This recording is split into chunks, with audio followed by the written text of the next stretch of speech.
Romanos, capítulo 12, versículo 17 até o versículo 21.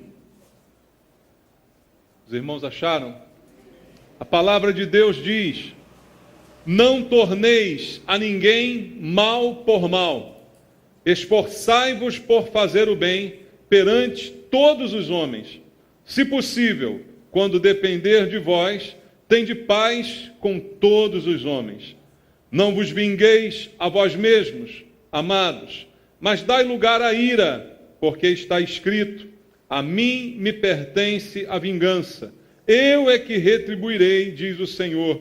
Pelo contrário, se o teu inimigo tiver fome, dá-lhe de comer, se tiver sede, dá-lhe de beber, porque fazendo isso, amontoarás brasas vivas sobre a sua cabeça. Não te deixes vencer do mal, mas vence o mal com o bem. Amém. Pai, obrigado pela palavra, obrigado pela oportunidade. Mais uma vez estamos na tua casa e nesse momento especial queremos ouvir a tua voz, através do Espírito Santo, comunicando ao nosso espírito a tua vontade, Pai, falando ao nosso coração, suprindo as nossas necessidades espirituais. Que todos nós saiamos daqui esta noite, ó Deus, supridos pela tua palavra. Por isso te pedimos em oração que tu fales conosco, Pai.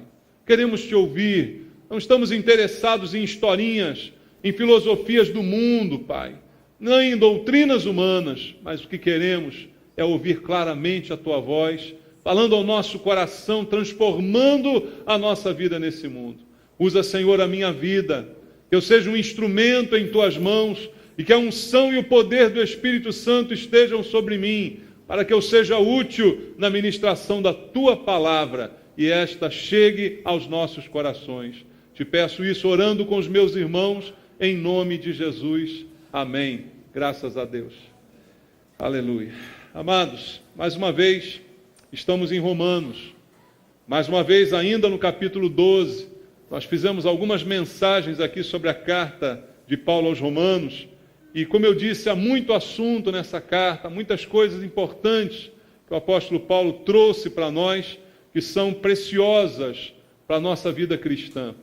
Na semana passada, eu falando sobre Romanos capítulo 12, o texto anterior, do versículo 9 ao 16, eu lembro que o título da mensagem foi Vivendo o Amor na Igreja. E essa noite, Paulo continuou falando aqui, mas agora trazendo o amor numa nova direção, o amor em relação ao mundo, às pessoas, a todos à nossa volta. Não devemos amar somente aos irmãos, mas sim a todos que estão ao nosso redor. Então o título dessa mensagem hoje à noite é Vivendo o Amor no Mundo, num aspecto que o apóstolo Paulo está aqui trazendo para nós. Nós temos falado sobre essa carta e Deus tem muitas coisas para nos ensinar aqui. E nós aprendemos, como eu disse na mensagem da semana passada, na mensagem também que foi pregada domingo, a respeito do amor de Deus e da prática desse amor. Nós vimos nas mensagens anteriores que nós fomos particularmente alcançados por este amor. Tem até um louvor que cantamos que diz: fui salvo por este amor. Você foi salvo pelo amor de Deus. Você sabia disso? É o que a Bíblia diz: Deus amou ao mundo de tal maneira que decidiu salvar, que decidiu se entregar pelos nossos erros e pecados. Foi uma manifestação de amor. Então nós, igreja, mais do que qualquer outra pessoa nesse mundo, sabemos o que é o amor de Deus. E esse amor, ele tem muito a nos ensinar, porque nós devemos vivê-lo na nossa vida diária, nos nossos relacionamentos, em todos os sentidos da nossa existência.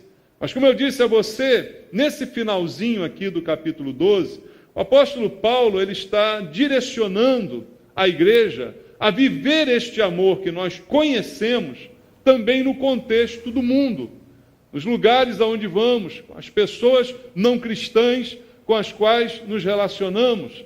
O convite agora é mais direcionado a esse público, aqueles que nos cercam na nossa vida cotidiana no mundo em que vivemos.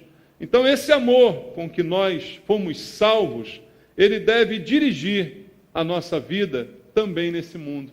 E eu repito, nós somos as pessoas que mais entendem de amor, irmãos. Hoje nós vemos no mundo pessoas falando sobre amor, pessoas dando conselhos sobre amor, né? Tem até consultório sentimental por aí. Mas quem mais entende de amor do que um cristão que foi salvo pelo amor de Deus, que foi alcançado por esse amor e transformado por esse amor? Então, mais do que natural que nós manifestemos esse amor no nosso dia a dia, na nossa vida cotidiana.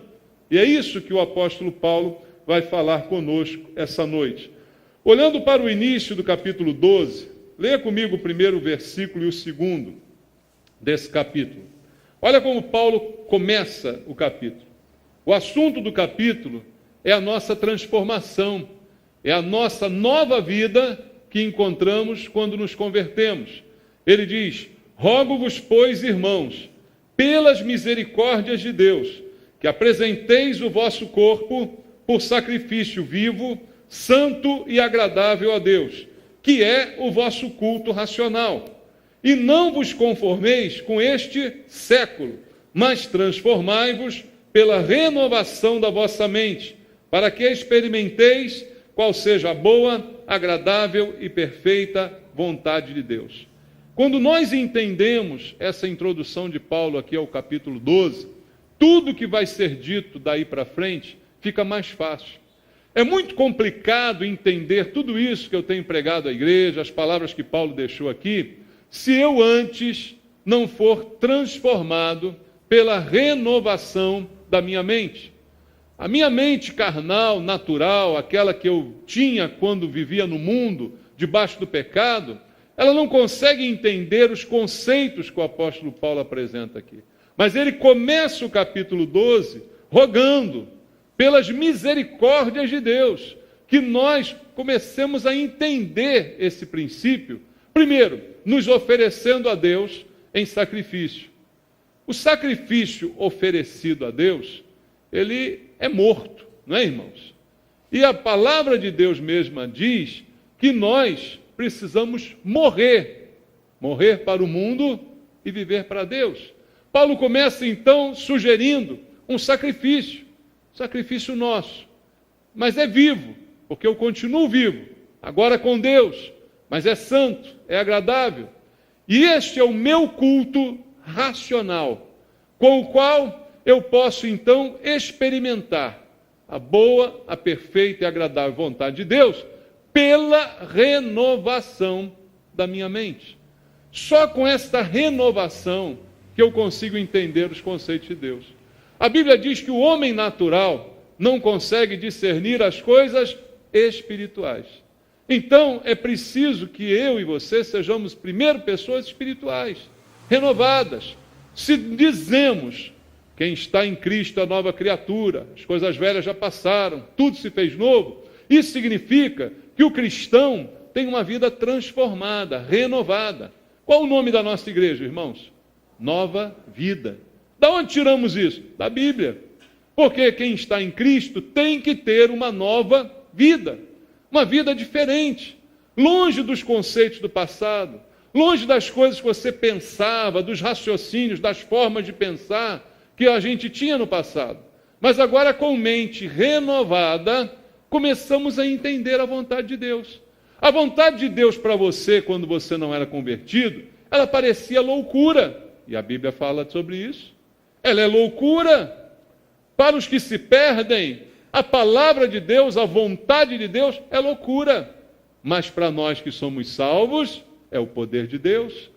E como que eu entendo essa palavra? Com a mente renovada, que acontece por um sacrifício da entrega de mim mesmo a Deus, entendendo que Ele me deu uma nova vida e que eu preciso me afastar dos conceitos antigos. Por isso que eu falo muito à igreja sobre superstição, sobre esse tipo de coisa, que eram comportamentos que a gente tinha lá no mundo, lá no passado. Agora é nova vida, não é uma vida recalchutada. Você consegue entender? Quando você está duro e o pneu do carro fica ruim, você não tem de botar um pneu novo, você bota um recalchutado. Quem já botou um pneu recalchutado? Fala a verdade. É a mesma coisa? Não é a mesma coisa, né? Por mais que a fábrica diga que foi recalchutado segundo as coisas melhores, não é a mesma coisa. Aí balança, desalinha, não é legal. Nós não fomos recalchutados por Deus. Nós fomos transformados por Deus, entende? Então a vida precisa ser nova, completamente. E passa por uma mente nova. Uma pessoa do mundo, quando lê a palavra de Deus e vê Jesus dizendo para amar os inimigos, para dar outra face, o que ela diz? Isso é uma loucura. Isso é uma coisa de louco, não é possível. E uma pessoa dentro da igreja não transformada pensa a mesma coisa, embora não diga, ela pensa a mesma coisa. Então veja, eu só conseguirei entender a palavra de Deus quando eu for um homem e uma mulher espiritual, transformado, renovado, na minha mente, para que eu experimente, então, essa agradável vontade de Deus, regendo e controlando toda a minha vida. Então, eu vou viver o amor de Deus quando eu tiver a minha mente transformada. E aí eu vou entender que eu preciso vivê-lo em todas as dimensões, não só dentro da igreja, não só dentro da minha casa, mas também em todos os lugares. Isso parece complicado, irmãos, para alguns, e de fato é. Lá na época de Jesus, isso já era complicado para os judeus. Vocês se lembram bem da passagem, da parábola que Jesus contou sobre o bom samaritano? Por que Jesus contou aquela parábola? Lembra o motivo? Havia um doutor da lei que perguntou para Jesus, porque não entendia, não conseguia entender, quem era o meu próximo. Esse foi o motivo de Jesus contar aquela história. Ele pergunta, quem é o meu próximo? Porque a Bíblia, mesma dos judeus, o Antigo Testamento, já era um mandamento de Deus, amar ao teu próximo como a ti mesmo. Amar a Deus sobre todas as coisas, mas ao teu próximo como a ti mesmo. Então o teólogo, o judeu, todos eles, ficavam perguntando, quem é o meu próximo? Eu quero obedecer o mandamento, mas eu quero saber quem é o alvo dele. Deus manda eu amar o meu próximo, mas quem é o meu próximo? Será que o meu próximo é o meu vizinho? Próximo é quem mora dentro da minha casa? Esse está bem pertinho, né, de você, tá? Está num raio ali de 10, 15 metros. Esse é meu próximo. Próximo é quem senta do meu lado na igreja. Próximo é quem pega a condução comigo no trem lotado. Sei lá, quem é o meu próximo? Essa era a dúvida. E hoje muita gente ainda tem essa dúvida. Quem é o meu próximo? Mas quando Jesus contou a história do bom samaritano, ele respondeu quem é o próximo. Não é? E não deixa mais dúvida para nós. Então, o amor de Deus tanto deve fazer efeito na minha vida pessoal, nos meus relacionamentos mais próximos, imediatos, que são aqueles dentro da minha casa, da minha família, no âmbito da minha família. Depois devem se estender a um círculo um pouco maior de relacionamentos. No nosso caso aqui, igreja. É um círculo... Além da família, é um círculo maior de relacionamento. Expandindo mais um pouquinho, nós temos um círculo de relacionamento no nosso trabalho, na nossa faculdade, não é? Nas pessoas que convivem conosco no nosso dia a dia. E expandindo um pouquinho mais desse círculo, a gente tem até os confins da terra. Não é? Todo ser humano é o meu próximo. Então, o conceito de Deus em relação às dimensões do amor são para dentro e para fora da igreja. São para todas as dimensões que me cercam. É nesse contexto que nós temos que viver essa vida nova, que é fruto de uma mente renovada. E é disso que o apóstolo Paulo fala no finalzinho do capítulo 12, que nós lemos aqui. E ele vai nos dizer o que deve marcar os nossos relacionamentos neste mundo, em todos os níveis de relacionamento que nós temos, como eu falei aqui. Versículo 17, onde começamos a ler. Ele começa a dizer o que deve marcar o nosso relacionamento. Diz o apóstolo Paulo, não torneis a ninguém mal por mal. Esforçai-vos por fazer o bem. Perante quem? Todos os homens. Olha o que ele vai me dizer. Como deve ser o meu relacionamento? O que deve ser a marca desse meu relacionamento com as pessoas do mundo inteiro? ele coloca a prática do bem. Simplesmente ele resume aqui dizendo: não torne, ou seja, não devolva a ninguém mal por mal. Não é isso que você deve fazer. Você não deve ser um produtor de mal. Então não devolva o mal que você tem recebido. Ao invés disso, o que ele diz que eu devo fazer? Eu devo me esforçar para fazer o bem perante algumas pessoas, perante todos os homens. A proposta, então, o amor de Deus em mim, deve se manifestar, deve ser marcado pela prática do bem, independente se eu recebo mal em troca ou antecipadamente. A minha produção deve ser o bem. Por quê? Chega o tempo que a gente fazia mal. Concorda? Você fazia mal quando você era do mundo. Quando você não era cristão, você fazia mal. Você planejava o mal contra as pessoas. Você planejava uma maneira de se vingar, você planejava uma maneira de devolver o mal que te deram, de jogar em cima delas o lixo que jogaram em você. A gente fazia isso. Mas agora, nova vida. Nova vida implica em não mais produzir mal. E me esforçar para produzir bem. É interessante porque para fazer mal não precisa de muita força não, irmão. É ou não é? Para fazer o mal não precisa de muita força. A gente faz o mal na facilidade. Rindo ainda faz o mal, não faz? Muito fácil. Agora, para fazer o bem, tem que se esforçar. Tem que ter um esforço, é o que está me dizendo aqui o apóstolo Paulo. Em outras palavras, ele está dizendo também o seguinte: o revide não pode fazer parte do nosso vocabulário. Revidar, não é? Mal, mal. Trazer de novo o mesmo que eu recebi não faz parte da minha vida, porque a minha vida agora é uma nova vida. Porque se eu devolvo o mal que eu recebi, o mundo fica mais mal ou fica melhor? O que você acha? Eu recebi o mal, fui uma vítima do mal. Se eu devolvo o mal, eu estou espalhando o que para o mundo? Mal, não é? Mas cabe a nós espalhar o que no mundo? Bem. Prática do bem, esforçar-se diante de todos os homens. Não dos que merecem, não de um grupo seletivo, não dos que me fazem bem, mas até dos que me fazem mal. É a ideia colocada aqui pelo apóstolo Paulo. Então eu chego à conclusão que eu e você fomos chamados para fazer o bem. Uma vez preguei aqui sobre essa mensagem de fazer o bem, e fazer o bem também significa fazer bem feito, né, irmãos? Fazer com qualidade. Nós fomos chamados para ser diferente. Se era para a gente continuar a porcaria, Deus não precisava salvar a gente. Concorda? A gente já nasceu porcaria. Então não precisa de salvação. Se foi salvo, é para deixar de ser porcaria. Então a vida tem que ser diferente. A qualidade do que eu faço, do que eu produzo, do que sai de mim, não é, do que eu construo, deve ser o bem. Fomos chamados para fazer o bem.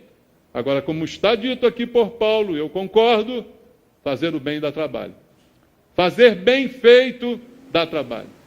Por que muita gente não faz as coisas bem feito? Porque é mais fácil fazer de qualquer jeito.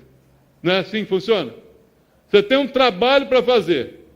Você pode fazer com qualidade, ou você pode fazer para se livrar daquele troço. É ou não é? Agora, se você quiser fazer bem, você tem que se esforçar. Dificilmente você faz alguma coisa bem sem esforço. O bem sempre tem esforço. O bem sempre tem um suor envolvido, uma dedicação, um compromisso. O mal é que se faz de qualquer coisa, qualquer jeito. Ah, faz qualquer porcaria aí, tá bom, não sei o quê, né? Diziam os meus antepassados portugueses, para quem é bacalhau baixa, já ouviu isso? Né? Falava assim, né? Ah, faz aí e tal. Hoje bacalhau custa caro, né? Mas naquela época era assim o ditado. Mas não dá trabalho para fazer o mal. Mas para fazer bem dá trabalho, irmãos. E a Bíblia está dizendo para mim e para você, esforcem-se para fazer bem e fazer bem feito. Tenham esforço, porque isso é compatível com nova vida que vocês têm agora. Não pode haver um resquício de velha vida em vocês. Vocês têm nova vida e novamente, mente renovada. É isso que Deus está nos falando. Paulo continua no verso 18, eu li esse versículo e preguei sobre ele no domingo, dizendo assim: se possível, quando depender de vós, tende paz com quantos homens? Com todos os homens. Veja, é sempre abrangente. O bem é para todos, a paz é para todos. Ele não manda a gente escolher um grupinho para fazer o bem, ele não manda escolher um grupinho para ter paz. Manda? Não. Então, eu não tenho um grupinho para eu me falar, para eu me dar bem, para eu me comunicar. Eu não tenho um grupinho que vai receber minha atenção. Isso é para todos. Cristão não tem panelinha. Esse amém está fraco, eu acho que vocês são de panelinha. Vocês são de panelinha, fala sério. Esse amém não convenceu. Dá um amém melhor aí, por favor. Para me animar. Porque, peraí, cristão com panelinha, fulano eu trato bem, ciclano eu trato mal. Não, a paz é para todos, o bem é para todos. É esse o alvo de Deus, é isso que Deus está nos colocando aqui, irmãos. Então, quando depender de nós, falei isso domingo, a iniciativa deve ser nossa.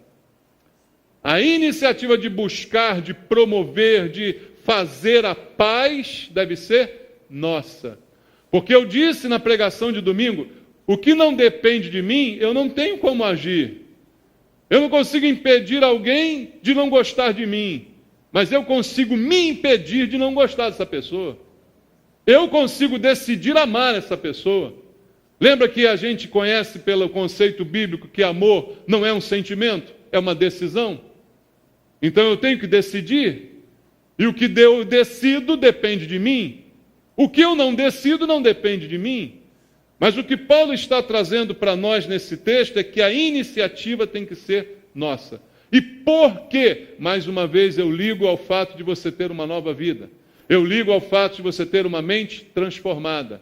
Antes dessa mente transformada, você ignorava completamente isso. Mas olha o que Jesus diz em Mateus 5,9, Sermão do Monte. Mateus capítulo 5, versículo 9. O Senhor Jesus nos diz dessa maneira: bem-aventurados, quem? Os pacificadores. Por quê? Serão chamados de quê? Filhos de Deus. Tem filho de Deus aqui essa noite? Por que tem filho de Deus aqui? Porque você recebeu Jesus, você creu na sua palavra, e a todos quantos o receberam, deu-lhes o poder de serem feitos filhos de Deus. Aqueles que creem no seu nome. Então você é um filho de Deus.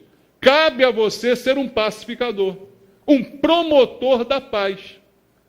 Ora, se eu faço uma analogia ao contrário, o promotor da briga é um filho do diabo. Se o promotor da paz é um filho de Deus, o promotor de discórdia, desavença, briga, desentendimento é um filho do cão. E às vezes está dentro da igreja. Chuta que é macumba. Está dentro da igreja o cãozinho. Mas irmãos, nós precisamos promover paz. Se você vê alguém brigando, você vai apaziguar. Você não vai botar lenha na fogueira. Você não vai tomar partido de um em detrimento do outro. Você não vai contar para um os podres do outro. Você está entendendo claramente o que eu estou falando aqui? É o que Deus está me cobrando, irmãos. Porque felizes os pacificadores. Os que não são pacificadores, olha, não adianta, irmãos, eles não são felizes. Eles não são, eles tentam ser felizes criando guerra, criando confusão, botando um contra o outro, mas nunca conseguem ser felizes. A verdadeira pessoa feliz é uma pessoa de paz. É uma pessoa que promove a paz. Isso traz alegria, traz felicidade. Sabe por quê? Porque Jesus falou, eu acredito nele. Bem-aventurados os pacificadores, porque eles serão chamados filhos de Deus. Eles serão reconhecidos como pessoas transformadas. Serão reconhecidas como pessoas que têm uma nova vida. Assim eles serão. Então, esse deve ser o meu alvo. Esse deve ser o seu alvo. Se possível, quando depender de nós, vamos buscar a paz com todas as pessoas. Vamos promover a paz entre os que estão em guerra, entre os que estão em litígio. Não vamos tomar partidos de ninguém. Vamos ficar na neutralidade buscando acabar com a confusão e com a discussão. É isso que a Bíblia está dizendo que devemos fazer. Então, amados, mais do que nunca isso é característico dos filhos de Deus. Porque também foi aos filhos de Deus que Jesus deixou a paz. Quando Jesus disse aquele famoso versículo, deixo-vos a paz, a minha paz vos dou, não vou lá dou como a dá o mundo. Você acha que ele falou isso para a multidão? Não, ele falou isso para os discípulos. Então são vocês que têm a paz. Ora, se sou eu que tenho a paz, quem é que pode dar paz? Sou eu. Quem é que pode ser um pacificador? Sou eu. Agora, a pessoa inquieta, que é nervosa, que não tem paz, ela não pode dar paz. Mas se ela não tem isso, é sinal que ela não é filha de Deus. É sinal que ela não é de verdade convertida. Ela não é filha de Deus, embora ela possa estar até dentro da igreja. Porque quem recebe o nome de filho de Deus, a Bíblia não diz lá em João 1,12 que é todos que entraram para a igreja. Diz a todos quantos o receberam e creem no seu nome, deu-lhes o poder de serem feitos filhos de Deus. Entende isso? Então, a responsabilidade é séria. Só podemos dar aquilo que temos. Alguém consegue dar o que não tem? Alguém consegue dar ao outro aquilo que não possui? Não. Eu só consigo dar o que tenho. É por isso que algumas pessoas têm um comportamento tão ruim, tão belicoso, porque elas não têm mais nada para dar. Elas só podem dar aquilo. Quando você chega para alguém e a pessoa te dá uma patada, é porque ela só tem pata. Entendeu? Ela não tem outra coisa para te dar. Ela só pode te dar uma patada, porque cada um dá o que tem. Ela não tem outro recurso a não ser esse. Ela não tem outra palavra a não ser essa. Você chega para alguém que te fala um monte de palavrão, ela só tem isso para te dar. Ela não conhece outras palavras, ela não tem outra alternativa. Mas nós temos a paz. Então nós damos o que temos. Fofoqueiro? Fofoqueiro só tem fofoca, coitado. Ele não tem mais nada para dar. A vida dele não é interessante, a vida dele não serve para nada. Então ele tem que falar da vida dos outros, entende? Esse é o problema do fofoqueiro. Ele não tem nada para dar, ele é frustrado. Ele é infeliz com a sua vida, ele é infeliz com a sua situação. Então, sua diversão, seu prazer é falar dos outros, principalmente colocando defeito nos outros. E quando ele coloca um defeito em alguém, ele se sente um pouco melhor. É um consolo para ele, que é muito infeliz. Mas nós não somos assim. Nós não somos infelizes. Nós somos o povo mais feliz da terra. Porque Jesus nos salvou. Porque Ele nos deu nova vida. Renovou nossa mente. Mudou o nosso coração, irmãos, e nos deu a paz. Então, no que depender de nós, teremos paz com todos os homens, mesmo com aqueles que não querem paz com a gente. Nós vamos nos esforçar para fazer o bem que a Bíblia nos manda fazer. Você está entendendo? É isso que Deus está falando conosco. Continua o versículo 19, o apóstolo Paulo dizendo: não vos vingueis a vós mesmos, amados, mas dai lugar à ira, porque está escrito, simples, a mim me pertence a vingança, eu é que retribuirei, diz o Senhor. Qual a proposta? O meu amor deve ser marcado pela disposição de perdoar, disposição de abrir mão da vingança, disposição de abrir mão, simplesmente. Disposição de simplesmente dar perdão. Como ele fala aqui, não se vingue a você mesmo. Dê lugar à ira. Por quê? Está escrito que a vingança pertence ao Senhor e que é Ele que retribuirá. Então isso coloca a vingança como algo que pertence exclusivamente a Deus. Eu não posso me utilizar dela. Eu não posso fazer uso dela. É vedado aos crentes. Bota lá uma lei assim no teu coração. É vedado ao cristão usar a vingança. Porque a vingança pertence a Deus e Ele não te deu nem te emprestou. Como eu digo muito aqui, se você usa uma coisa que ninguém te deu nem te emprestou, você está fazendo o que com o bem alheio? Você está roubando. Você está se apropriando indevidamente daquilo que não é seu nem lhe foi emprestado. A vingança é de Deus. Ele te emprestou? Não. Ele te deu? Muito menos. Então, eu não posso usar aquilo que não me pertence, aquilo que não me foi emprestado. Simples assim. Não posso fazer uso dela porque ela pertence a Deus. Ah, pastor, mas está falando da ira aqui. Está falando. Ao invés de se vingar, dê lugar à ira. Aí tem uns irmãos que interpretam esse texto de uma forma muito engraçada, né? Eu não me vingo, mas vou ficar com a raiva danada dele. Eu não me vingo, mas vou roer os dentes, vou esmurrar o chão, vou bater em todo mundo, vou socar. Não, irmão, vamos entender o texto, vamos interpretar direitinho. Dê lugar à ira, não à sua. A vingança pertence a quem? A Deus. Dê lugar à ira de Deus. Eu falei aqui outro dia, pregando essa mesma série de mensagens aí, de que Deus é irado. Você sabia que Deus é irado? A Bíblia diz que Deus é irado. Mas a gente tem aquela imagem que Deus é bonzinho, né? Deus é amor. É verdade, Deus é amor, mas Deus é justiça. Então, porque Ele é justo, o amor está irado. Então, todos estão debaixo da ira de Deus, é o que diz a Bíblia. Dê lugar a ela. Não tome você o que não é seu. Não tome você o que não te pertence. Não fique você irado, inconformado, aborrecido, chateado. Dê lugar ao Senhor, deixa Deus passar na frente. É isso que está sendo dito aqui pelo texto e é o que nós temos que praticar. Veja comigo Romanos 2:5, para você entender a ira. Romanos 2:5. Veja como Romanos tem resposta para tudo, irmãos.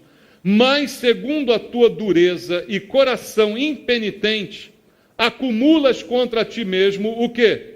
Ira para o dia da ira e da revelação do justo juízo de Deus. Há o dia da ira. E a pessoa que se comporta desta maneira está acumulando para ela mesma o quê? Ira, que se revelará no dia da ira. Dê lugar à ira. Ah, mas fez mal, me prejudicou. Não se vingue. Deixa Deus passar para agir.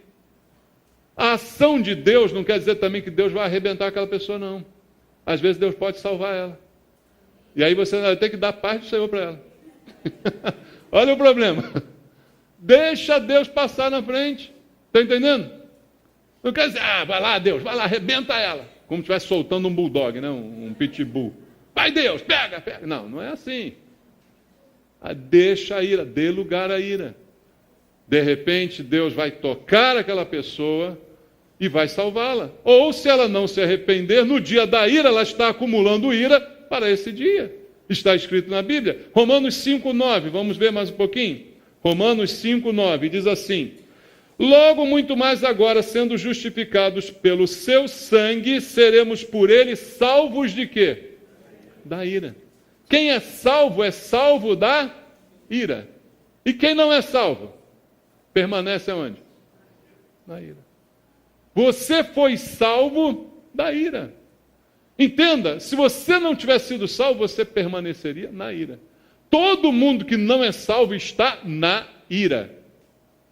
E acumulando ira para o dia da ira. Olha o problema da vida do não salvo aí. Cada dia que passa, ele acumula um pouquinho. Acumula um pouquinho mais de quê? De ira. Ira para o dia da ira. É o que diz a palavra de Deus. Então, resumindo, o que Paulo está dizendo, deixe tudo com ele. Deixe tudo nas mãos dele. O amor que eu preciso manifestar tem que ser marcado pela minha disposição de perdoar, de não fazer justiça com as minhas mãos e com os meus conceitos, mas deixar toda a justiça, toda a ação para aquele que é o grande juiz de todas as coisas. É o que Paulo está aqui nos dizendo. Voltando ao texto, continuamos lendo agora o versículo 20. Ele diz, pelo contrário, se o teu inimigo tiver fome, dá-lhe de comer. Se tiver sede, dá-lhe de beber, porque fazendo isto, amontoarás brasas vivas sobre a sua cabeça. Pelo contrário, Veja, ao invés de se vingar, ele já falou, não se vingue, deixe Deus passar. Deixe a ira de Deus agir. Não se vingue. Mas não somente fique neutro. Não somente deixe de vingar-se. Mas faça alguma coisa de boa. É isso que ele está dizendo. Ao contrário, haja. Por isso que ele fala que a gente tem que se esforçar para fazer o bem. Fazer o bem não é fácil. Fazer bem feito requer esforço, requer compromisso. Entende isso, irmão? E agora, o teu inimigo, o que te machucou, o que te ofendeu, o que te magoou, o que te prejudicou, é ele que quando tiver com fome, você vai ter que dar papinha para ele. É ele que quando tiver com sede, você vai ter que dar aguinha para ele. É isso que ele está dizendo. Não apenas você vai deixar de vingar-se dele, como você ainda fará bem a ele. Então, o amor, na visão de Deus, através do apóstolo Paulo, deve ser marcado por essa disposição de servir e de abençoar a qualquer pessoa. Pensa bem comigo agora. Se com o inimigo eu tenho que fazer isso, imagina com um amigo. Pensou nisso? Com o inimigo eu tenho que dar água, tenho que dar comida. E com um amigo eu tenho que fazer o quê? Pensa bem. Ei, irmão, tem que dar um banquete para ele. Pode embarcar um dia que eu vou lá na sua casa. Pensa nisso, é ou não é? É muito mais do que a gente pode imaginar.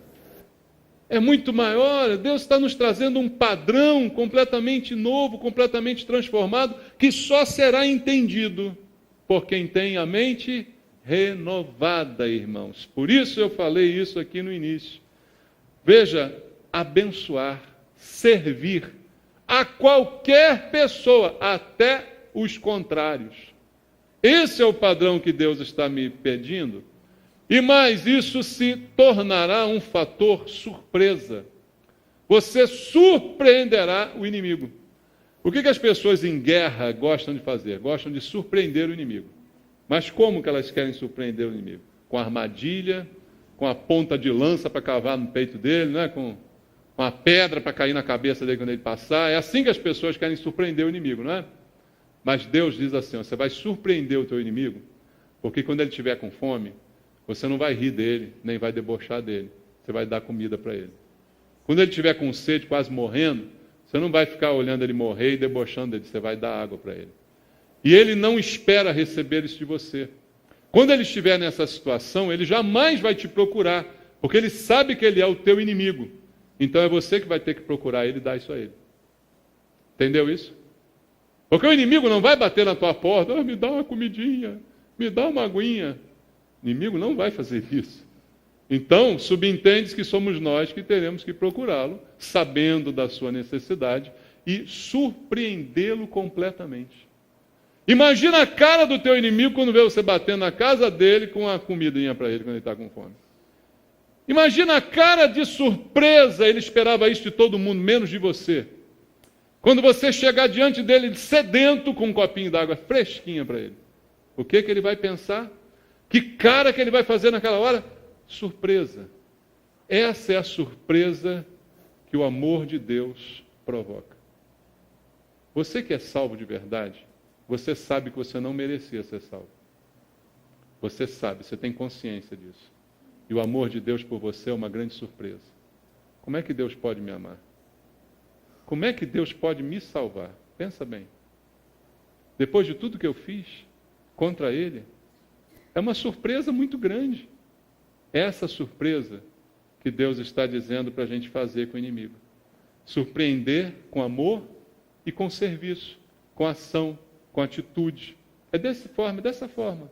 No lugar da maldade, bondade. O que ele espera de você? Maldade. O que você dá para ele? Bondade. Cada um só dá o que tem. Lembra disso? Você tem bondade, você tem amor. Então você dá amor, você dá bondade. Você não dá cara feia? Você não tem cara feia. Sua cara é bonita. É ou não é?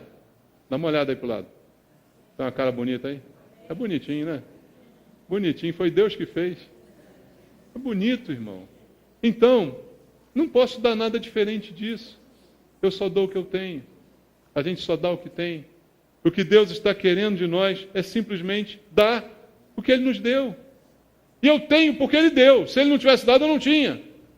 É por isso que eu tenho, porque Ele deu. Então Ele só está dizendo, agora compartilha. Passa adiante. Imitando quem? Jesus. 1 de Pedro 2,23, vamos ler? Primeira epístola de Pedro, lá no final. 1 de Pedro, capítulo 2, versículo número 23, da primeira epístola de Pedro. O apóstolo Pedro diz assim, pois ele, falando de quem? De Jesus, quando ultrajado, não revidava com um traje. Quando maltratado, não fazia ameaças, mas entregava-se àquele que julga retamente. É a mesma coisa que Paulo propôs aqui. Não se vingar, dar lugar à ira. Entregue àquele que julga retamente. Porque Deus vai julgar melhor do que você. A gente, às vezes, julga, mas julga mal. Julga mal. Dosa errado a pena. Entende? Deus julga retamente. Então, nada melhor do que entregar para Ele o julgamento. E quem fez isso? Jesus. Quando Jesus foi ultrajado, Ele não ultrajou de volta. Ele simplesmente entregou tudo para Deus. Imitar Jesus é o que nos é requerido pela palavra de Deus. E isso vai provocar no inimigo, como eu falei, surpresa. Primeiro lugar, a surpresa. Ele fica, não esperava. É você que está me ajudando? Surpresa. Segundo lugar, vai provocar constrangimento. Sabe o que a Bíblia fala, irmãos? Que o amor de Cristo nos constrange. Sabe disso? Está lá em 2 Coríntios 5,14. Vamos ler? 2 Coríntios, capítulo 5, versos 14 e 15. Olha só o que está escrito na Bíblia Sagrada. 2 Coríntios, capítulo 5, verso 14. Pois o amor de Cristo nos constrange, julgando nós isto. Um morreu por todos, logo todos morreram. E ele morreu por todos para que os que vivem não vivam mais para si mesmos, mas para aquele que por eles morreu e ressuscitou. Veja, o constrangimento é tão grande que eu agora tenho que estar disposto a morrer. Porque ele morreu por mim, sem eu merecer, ele me amou sem eu ser digno. Então o constrangimento tem que me fazer estar disposto a morrer, conforme tudo aquilo que falamos desde o início da mensagem. Então veja o que a Bíblia está nos dizendo. Além da surpresa, o inimigo vai ficar constrangido, como nós, diante do amor de Deus. E é isso que quer dizer o termo usado aqui pelo apóstolo Paulo, voltando lá a Romanos 12, 20. Fazendo isto, amontoarás brasas vivas sobre a sua cabeça. O sua não é sua, é dele, entende? Amontoarás brasas vivas sobre a cabeça dessa pessoa a quem você está fazendo bem sem ela merecer. O que significa brasa viva? Que ele vai queimar ela, torrar ela igual churrasco? Não, não, não. É uma expressão usada para dizer que ela vai ficar com o rosto vermelho. Ela vai ficar envergonhada. Fica vermelha, cara sem vergonha. Já ouviu isso? É isso que está dizendo. Por quê? Ela vai ficar constrangida. Ela vai ficar ruborizada, sem entender aquele bem que ela está recebendo, apesar de tanto mal que ela fez. E aí vai haver esperança para ela. Porque esse constrangimento, ele pode produzir uma decisão de mudança. Quando você dá o mal que a pessoa espera, ela continua devolvendo o mal e esse mal fica se multiplicando num ciclo sem fim. Mas quando você interrompe isso e dá o bem, aquele constrangimento, aquela surpresa, pode provocar uma mudança. Não quer dizer que vá, não. E tem gente que vai continuar sendo ruim mesmo você sendo bom para ela. Prepare-se para isso também. Mas pode acontecer que isso seja um choque térmico, sabe? Aquele choque que a pessoa precisava para... Caramba, olha só o que ela está fazendo por mim. É disso que o apóstolo Paulo está nos falando aqui. E para terminar, ele fecha com chave de ouro, dizendo assim: não te deixes vencer do mal, mas vence o mal com o bem. O resumo. Esse é o resumo. O resumo de tudo que foi dito é isso. Não deixe vencer do mal, mas vence o mal com o bem. É uma conclusão simples e poderosa que o apóstolo Paulo traz aqui para nós. Primeiro, a nossa luta não é contra o mal que está na pessoa, entende? Não é contra o mal que ela está me fazendo. Nossa luta não é contra a carne nem sangue. A nossa luta é contra principados e potestades, contra o mal, na essência da palavra, entende? Então eu preciso entender isso. Não é contra as pessoas. Então o que eu preciso fazer? Não me deixo vencer desse mal, mas pelo contrário, eu venço o mal com o bem. A minha arma para lutar é o bem. O bem que Paulo está requerendo de nós, desde o primeiro versículo que a gente leu aqui. Esforçai-vos por fazer o bem. Esforcem-se por fazer, por praticar, por fazer bem feito. Essa é a tua arma. Essa arma é eficaz. Veja, irmão, se você usar a arma do inimigo, você acha que você vai ter uma vitória para Deus? Você acha que Deus precisa de alguma arma do diabo para te dar vitória? Algumas vezes Deus fez isso? Pegou a arma do inimigo para dar vitória ao seu povo? Não. Deus desbaratava o inimigo, Deus confundia o inimigo, fazia um monte de coisa, mas Deus não precisa de usar as armas do inimigo. Então eu não preciso usar as armas do inimigo. Eu venço o mal com o bem. A minha arma é o bem. É o bem que vai romper essa cadeia de maldição, de coisas ruins. É o bem que vai interromper essa sequência de vinganças. Entende? Mas se eu usar as armas do diabo, aí a briga só vai aumentar cada vez mais. É isso que Deus está nos dizendo. Viver o amor de Deus em todas as dimensões da nossa vida. Amém?